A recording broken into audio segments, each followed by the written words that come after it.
Welcome, my students. Today we are going to discuss together the major differences and similarities between the prokaryotic and eukaryotic cells. Today we have two learning objectives.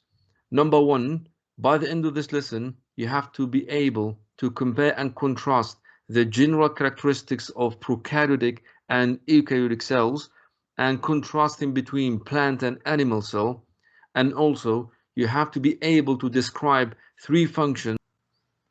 So let's talk about the organelles of prokaryotic cells. First of all, we have to be able to say together that all of the organelles are not surrounded by membranes. So organelles of prokaryotic cells are not surrounded by membranes. What is the meaning of this? Actually, the prokaryotic cells are typically smaller than prokaryotic cells. This is number one. And in fact, the average prokaryotic cells is only about 1/10 the diameter of the average eukaryotic cells.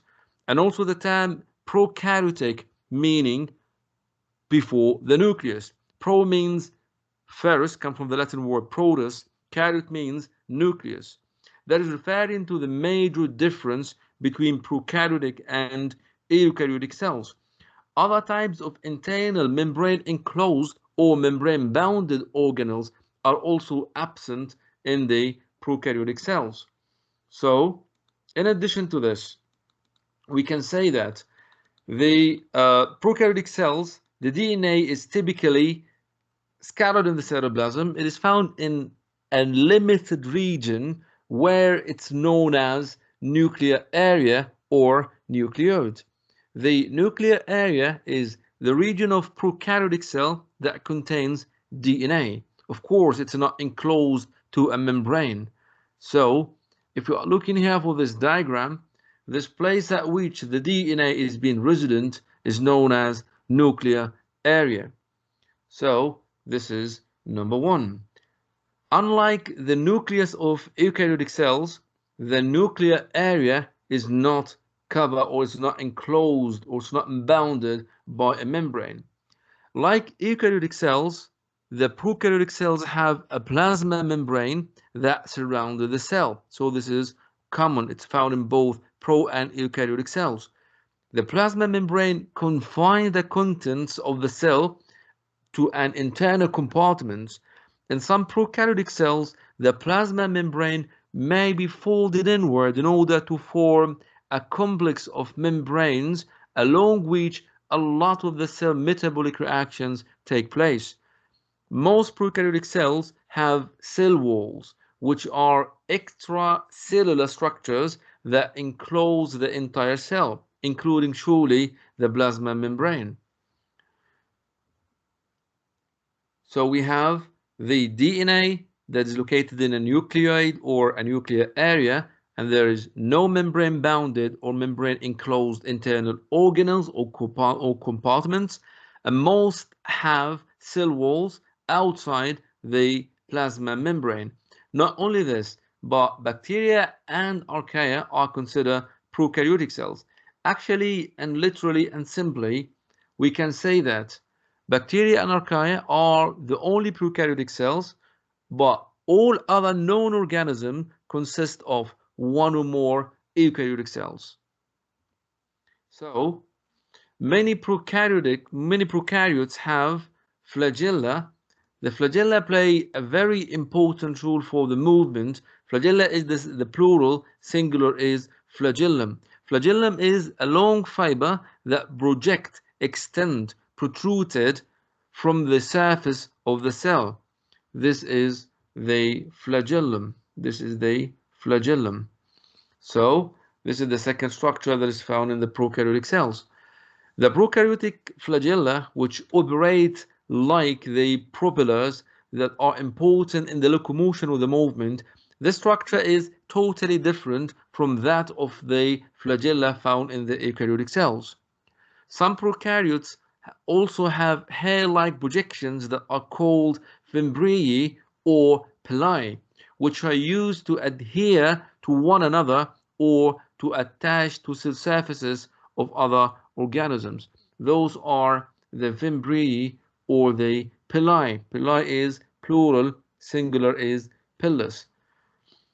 Also, the, um, the dense internal material of the bacterial cell contains ribosomes that are small complexes of nucleic acid or RNA, ribonucleic acid, RNA, and proteins that are synthesizing polypeptide or proteins.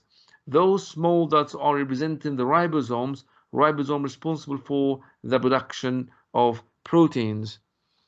Of course, the type of ribosome that is found in the prokaryotic cells are totally different than the ribosomes that are found in the eukaryotic cells. Also, prokaryotic cells contain storage granules that hold glycogen, lipid, or phosphate compounds. Here, those are the storage granules that are containing a stored food for the cell. So, if we enlarging the cell, we will find out a huge number of differences between the pro and eukaryotic cells. So let's see a typical prokaryotic cell in further details. Prokaryotes are the smallest known cells and the simplest in structure. The bacterial chromosome is a single circular molecule of DNA. It occupies a region of the cytoplasm called the nucleoid. The tiny volume of cytoplasm is continuous with the region of DNA. Ribosomes give the cytoplasm a grainy appearance. They are the molecular machinery upon which polypeptide chains are assembled. The plasma membrane mediates the flow of substances to and from the cytoplasm. It has protein channels, transporters, and receptors for signals and substances.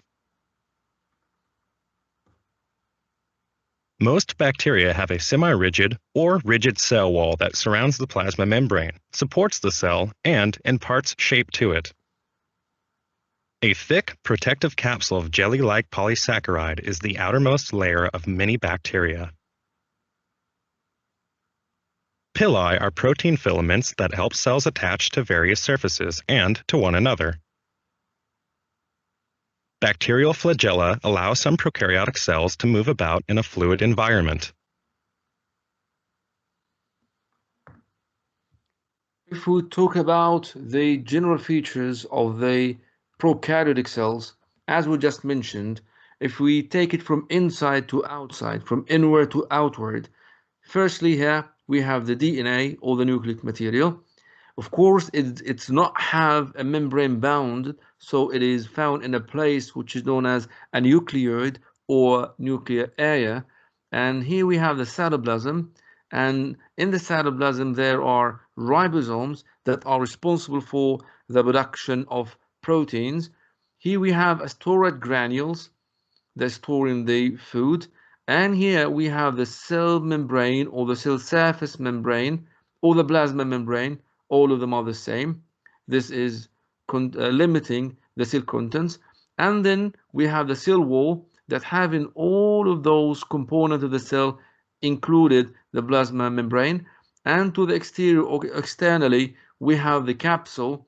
And eventually, we do have the membrane or the pili that are adhering the bacterial or the prokaryotic cells together and even adhere to the surfaces, and also can make a conjugation through which a segments of DNA can transfer from one bacteria or from one prokaryote to another. Also, we have the flagella through which the bacteria or the prokaryotic cell can move and propelling themselves in the environment. So this is the general view about the structure of the prokaryotic cells. If we go further to talk about the membranes that are found in the eukaryotic cells, we will say that the membranes dividing the eukaryotic cells into compartments or internal organelles. Of course, the eukaryotic cells characterized by highly organized and specialized membrane-bounded or membrane-enclosed organelles. Firstly, we will talk about the nucleus. The nucleus surely contains DNA. Nucleus contains DNA, which is the hereditary material. The term eukaryote means true nucleus. Eu means true, karyote means nucleus. Early biologists surely they thought that the cell consisted of a homogeneous jelly, which they called protoplasm, which after the electron microscope was being invented and other modern research tools, the position of the environment within the cell has been greatly explained. We now know that the cell is highly organized and it's very complex. The eukaryotic cell has its own control center, internal transportation system, power plants, factories for making needed materials, packaging plants, and even the self-destructing system or the programmed cell death. So we will talk about it in detail later. And also there is the cytoplasm, which is a part of the cell outside the nucleus surely. So from the cell membrane to everything inside the cell except nucleus is known as cytoplasm. So if we proceed talking further, we will say that in addition to the nucleus, to the cytoplasm, we also have the cytoskeleton. Cytoskeleton will be in a full lesson because it's very important. Cytoskeleton allow a larger size than the prokaryotes, surely. Also, it is one of the most important things that we will talk about in this chapter. Also, some organelles are present only in a specific cells, which means that not all of the organelles or the compartment that you are seeing here in those pictures are found in entire cells. So if you have a look here on the plant cell typically have a cell wall, chloroplasts, and prominent vacuoles. Those are the major differences between the plant cell and the animal cell. Animal cell will be discussed in the next slide. So the chloroplasts, cell wall, prominent subvacuole or cell subvacuole are only present in plant cell. Also, some plant cells do not have all of those organelles that you are seeing here. For example, leaf and stem cells, they carry out photosynthesis. The herbaceous stems, for example, they do contain chloroplasts, whereas root cells do not have the chloroplast. Why? Because they are not do the photosynthesis, so there is no need for the chloroplast to be there.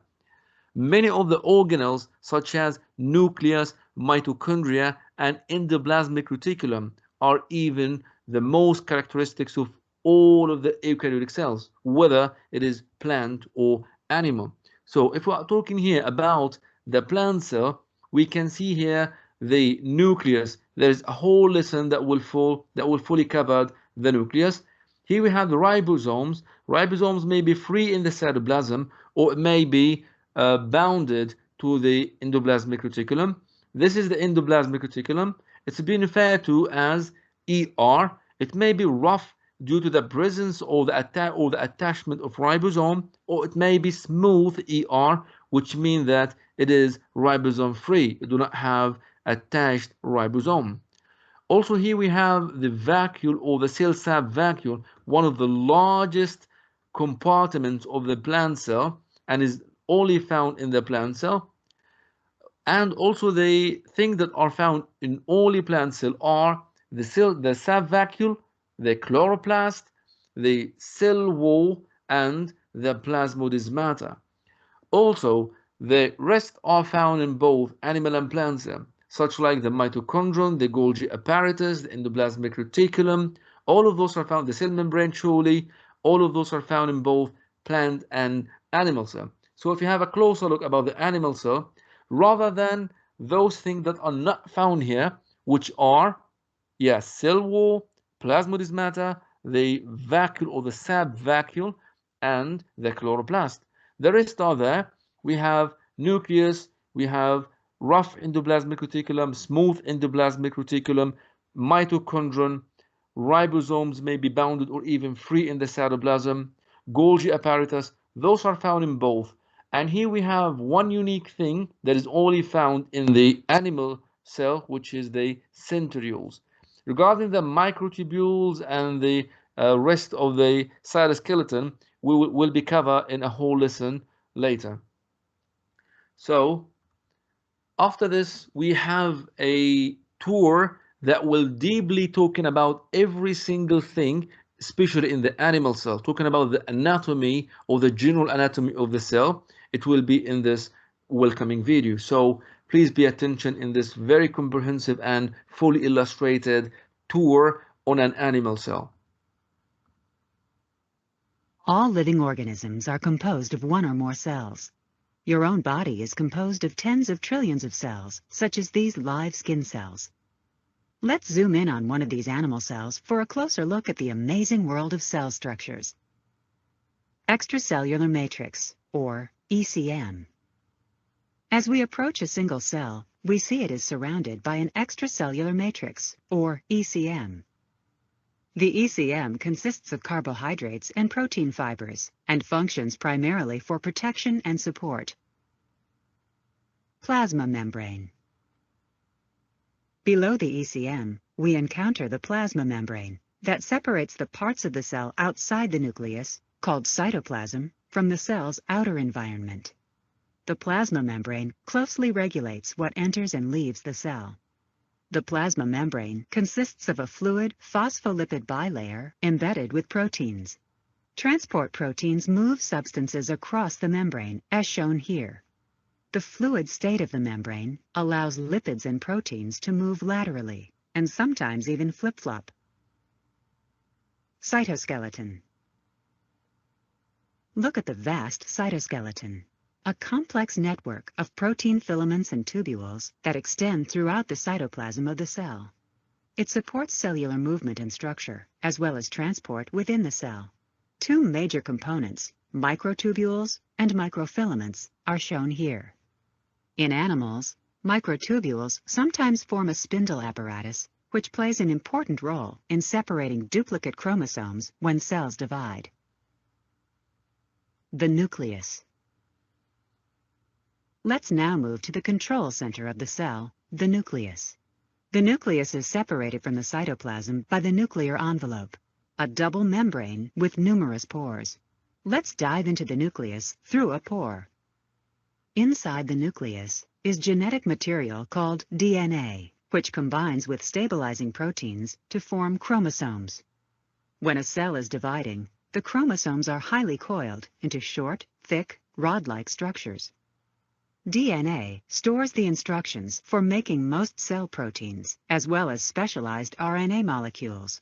The instructions for making RNA and/or proteins are coded in the sequence of base pairs along the DNA double helix. Protein synthesis. How does DNA make proteins? It is a two-step process. In the first step, called transcription, an enzyme called RNA polymerase attaches to the DNA and transcribes it into a specialized RNA molecule called messenger RNA, or mRNA. The mRNA contains information for the amino acid sequence of a protein. mRNA is then transported out of the nucleus into the cytoplasm. The second stage of protein synthesis, called translation, begins when a structure called the ribosome attaches to mRNA. The ribosome moves along the mRNA, aiding in the assembly of amino acids to produce a protein. Protein trafficking. Some proteins are made in the cytoplasm by free ribosomes, as you just saw. Other proteins are made by ribosomes bound to a structure called the endoplasmic reticulum, or ER, an internal network of membranous sacs. The ER with ribosomes is called rough ER, while ER lacking ribosomes is called smooth ER, and is used for making lipids and carbohydrates. Those proteins that are made in the rough ER may be modified and then exported to their next destination, the Golgi complex. The proteins are packaged inside transport vesicles that pinch off from the ER. These vesicles travel along the cytoskeletal tracts. They carry the proteins to a stack of flattened membranous sacs called the Golgi complex. Here, the vesicles fuse to the Golgi. Here in the Golgi, enzymes inside may modify the proteins further. For example, a carbohydrate group may be altered, or the protein may be cut and then packaged inside vesicles, which carry them to their final destination, which may be within that cell or out of the cell. the mitochondria. In order to carry out activities, cells require a continual source of chemical energy in the form of ATP. ATP is made in the mitochondria by a process known as cellular respiration. The main ATP-producing machinery is found along the inner membrane of each mitochondrion. As we end our tour of the cell, keep in mind that we have briefly described only a few of the most important structures and processes that take place inside this amazing microscopic world. I wish you enjoyed your journey throughout the animal cell. Now we will talk about the membranes that are dividing the eukaryotic cell into compartments. Biologists refer to the part of the cell outside the nucleus as cytoplasm. The part of the cell within the nucleus is known as nucleoplasm. So cytoplasm is the plasma membrane and cell contents with exception of the nucleus, while the nucleoplasm is the contents of the cell nucleus. So if we are proceeding, we will say that the various organelles are suspended within the float components of the cytoplasm that is known as cytosol. So the cytosol is the float component of the cytoplasm in which the organelles are suspended. So eukaryotic cells and eukaryotic proteins are synthesized in cytoplasmic compartments by the ribosomes, same as was in the prokaryotes, but the type of ribosome in the eukaryote is different than those that are found in the prokaryotes. This large macromolecule complex can function as components of the cytosol when they produce soluble proteins. Alternatively, they can be firmly bound to the cytosol surfaces of membranes where they form proteins, and in this case they are either free in the cytoplasm or they are attached to membranes which are known as the endoplasmic reticulum. Also, we can say here that the eukaryotic cells are also differ from the prokaryotic cells in having a supporting framework or cytoskeleton. It's very important in maintaining shape and transporting material within the cell. Some organelles are present only in specific cells. For example, as we mentioned before, the chloroplast structures are trapping sunlight for energy conversion. They are only found, or they are only in cells that carrying out the process of photosynthesis, such as certain plants or algal cells. Cells of fungi and plants are surrounded by cell wall. Yes, we are here. It's surrounded by the cell wall, and this cell wall is very important because it's one of the most supportive structure in the plant cells and giving them its fixed shape. The many specialized organelles of the eukaryotic cells are even solving a lot of problems that are associated with a large size, for example. So the eukaryotic cells can be larger than the prokaryotic cells. This is one of the most important differences between both of them. So in addition to this, we did mention that we mentioned the cytoskeleton, we mentioned the cell wall. Also, we have the last point that the plant cells also contain a large membrane enclosed subvacuole or cell subvacuole. We are going to discuss this further details, but later throughout another about this chapter. So now we are continue talking about the membrane enclosed compartments that allowing different cell activities in order to happen and simultaneously. So here we are talking about the membrane allow eukaryotic cells to carry out many diverse functions. One of those functions is the chemical reactions in the cell that are carried out by enzymes that are bounded to membranes. This is the first thing we will talk about here. For example, cell membranes have a very unique properties that enable membranous organelles to carry out a wide variety of functions. For example, cell membranes never have free ends. As a result, a membranous organelle always contains at least one enclosed internal space or compartment. These membrane-enclosed or membrane-bounded compartments allow certain cell activities to be localized within specific regions of the cell. Reactants confined to only a small portion or a small part of the total cell volume are far more likely to come in contact, dramatically increasing the rate of the reactions that is occurring or happening inside the cell. Membrane enclosed compartments or membrane bounded compartments are also keep certain reactive compounds away from each other and away from other parts of the cell that they might adversely affect, allowing many different activities and many different processes to go on simultaneously. Also, the membrane serve as important work surfaces. For example, many chemical reactions in a cell are carried out by enzymes that are bound to membranes. Because the enzymes that carry out successive steps of a series of reactions are organized close together on a membrane surface, certain series of chemical reaction and pathways occur more rapidly. So this is a very important issue or point for the membranes in the chemical reactions. Not only this, but they have a very important role as well in the store of energy. If we are talking about the storage of energy, we have to say that membranes allow cell to store energy. The membrane serves as a barrier that is somewhat analogous to a dam on a river. As we will discuss later in chapter 5, there is both an electrical charge difference and concentration gradient. The concentration gradient is also known as concentration difference of ions on the two sides of certain cell membranes that will become fully illustrated later. These differences